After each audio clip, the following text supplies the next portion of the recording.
Hello and welcome to AleksTabletops MTG Quick Study episode 29. My name is Alex and let's start our 29th match. Hopefully I said it right. Yep, go. So in this match, we are back to Tree Seekers. So in terms of the timestamp, this match was recorded like, I don't know, before our first match that we watched with tournament deck, probably a month difference. So but I still decided to put this match here because it was an interesting matchup. I mean, I learned a lot from it, because usually if I'm putting those matches here, that means that I'm learning something from them. In this particular instance, we got a pretty decent hand. By the way, we're playing as RPG versus Tanoch. I don't know how to properly read this nickname.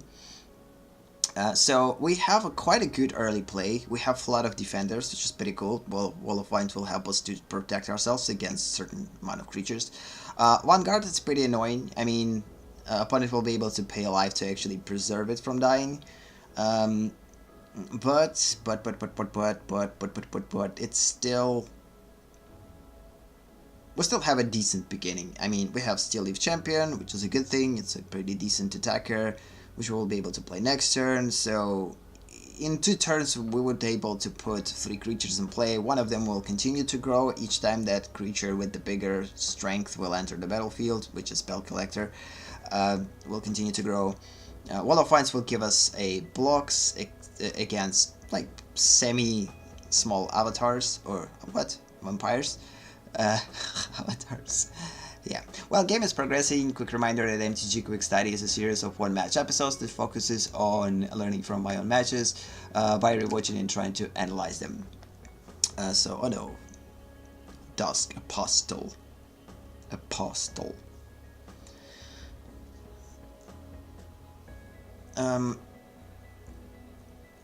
Yeah. I probably will skip that one. I could try to block with Spell Collector and force opponent to lose 4 lives. Sometimes actually trying to kill Vanguard, it's a good idea, because that way opponent will lead himself or herself to a pretty low level of lives. And if we will get lucky, we'll basically faster kill opponent. Kill opponent faster. So yeah. We put Steel Leaf Champion in play, which is again pretty risky. But opponent's not going to do anything to block it, so we will be able to kind of push through. None of those creatures will be able to block Steel Leaf Champion because of its specific rule description.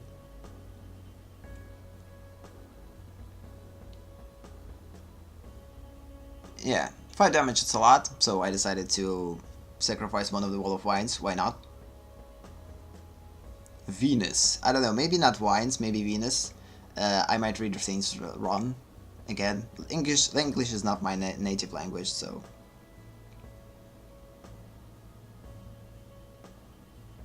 There's no flyers, so... And I have troubles with lands. I need to put Gigantosaurus at some point in play, and I definitely have a Mana Screw.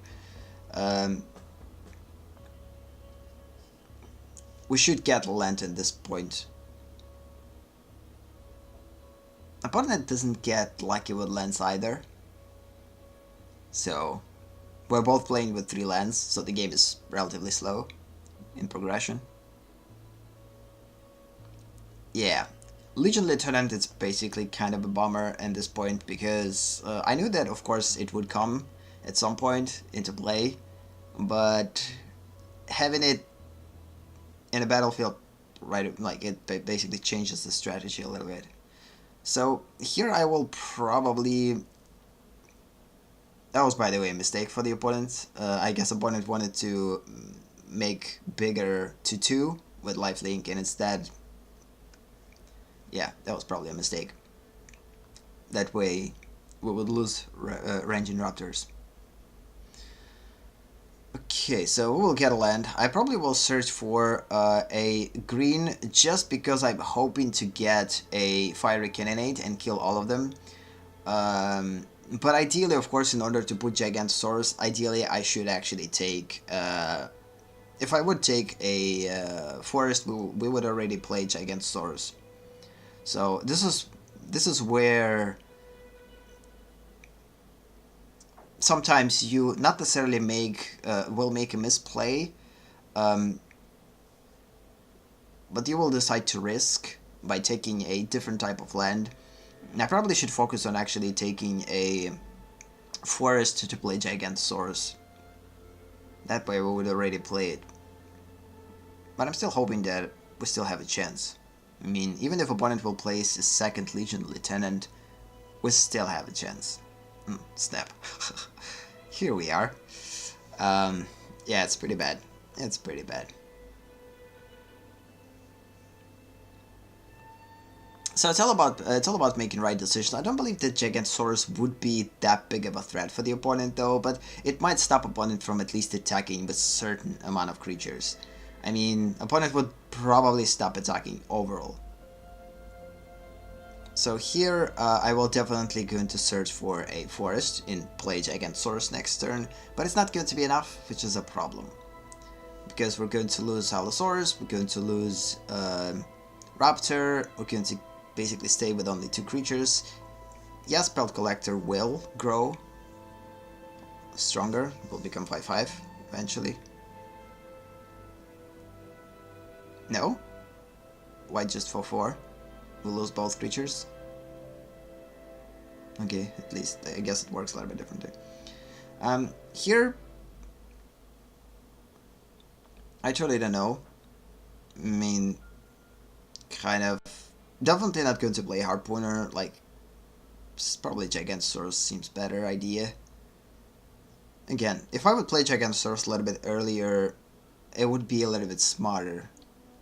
Because opponent wouldn't attack, and now the only thing that opponent needs is just attack with all of them and penetrate the defense with the quantity. And also don't forget that since these are vampires, and there's highly likely their opponent has a 3rd Legion Lieutenant in hand, these vampires will grow in quality too.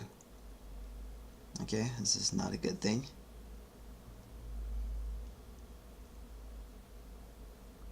I guess we halfway through the match, approximately. I guess like there's about 5 minutes left, something like this, maybe more or less. If we're not going to get something with trample, I guess we're done. Something big with trample. I don't know why opponent is doing this. Probably to continue to gain lives.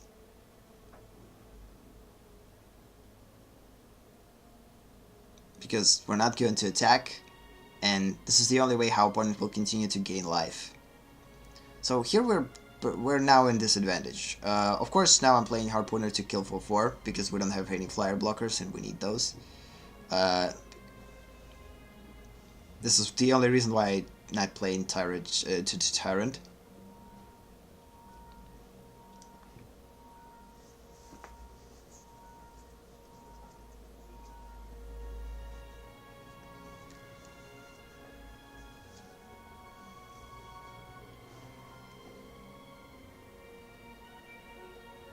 And another one. Yeah, I guess we're done.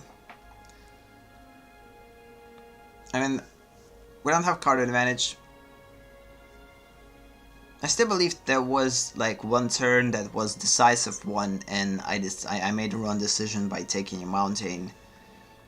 Like, the reason why it was a mistake because I wanted to get desperately a fiery cannonade, but since this is a splash of red here, I still believe this is not a borderline splash of red, which means I have only 2 copies of fiery cannonade. Taking a mountain would be a mistake. I don't know why opponent is doing this though. Especially attacking with Vanguard. He's just going to lose life by gaining the same amount, so it's kind of no loss, no win.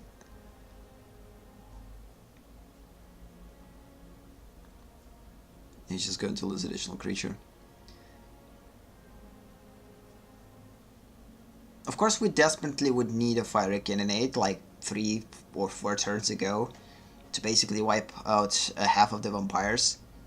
But it's late to, even if we will get Fire Cannonade at this point, it's not going to help us because now lieutenants are 3/3 and they're basically supporting each other. We're not going to be able to kill them by dealing 2 damage only. And having 2 Fire Cannonades is highly unlikely throughout this game. So my mistake was to basically take a mountain at that point and not putting Gigantosaurus first, because that way I would actually save my Allosaurus and yeah, at least Allosaurus would be saved and Wrenching Raptors would be saved, and I actually had more creatures in play at this particular instance, and opponent wouldn't attack me that extensively. So we actually probably would even have a chance. But in most cases with this particular lineup, I don't believe that we have one. Again, we're not going to be able to block 5/5, and it will become stronger. 6/6, and in a couple of turns we're done. Yeah. This is the last creature that we would need. Like, what? Why would need this Elementale? Yeah, White Mare is not going to help us, so I'm just deciding to attack because there's no point. Even if I would attack with all of them, it doesn't matter, I will lose, it's just a matter of time. Fire Cannonade is not going to help us. I know that I don't have anything in my deck to fight that amount of creatures. This is a green one, so that doesn't necessarily able to fight a lot of creatures. There's no mass removal here. I considered to put a different type of mass removal here instead of the Fire Cannonade, because again, I always will be able to change a splash of red in this deck. Like, the mono green part of this deck probably will stay similar or the same. It might slightly change the more my collection will grow, but eventually what will change is I might adapt a splash color here. Instead of, for instance, I could add a white and put a couple of mass removals here, like Cleansing Nova or whatever, which is not a good idea because we would lose our own creatures too, but still. Or add a splash of black and add something that will remove creatures with convert mana cost through 2 or less, which is perfect here, or 3 or less. So again, I might change at some point a splash in this deck. Yeah, that was pretty disappointing loss. I mean, I guess this is what you get with fighting against vampires. They're not easy to fight against. So yeah, I guess on this basically note we will sum it up. So thank you for watching. If you like this video, give it a boost. If you want more, subscribe and set the bell note. Visit AleksTabletops on Twitch to be a part of MTG Study live sessions. Have a nice day or night, and see you in the next episode. Bye.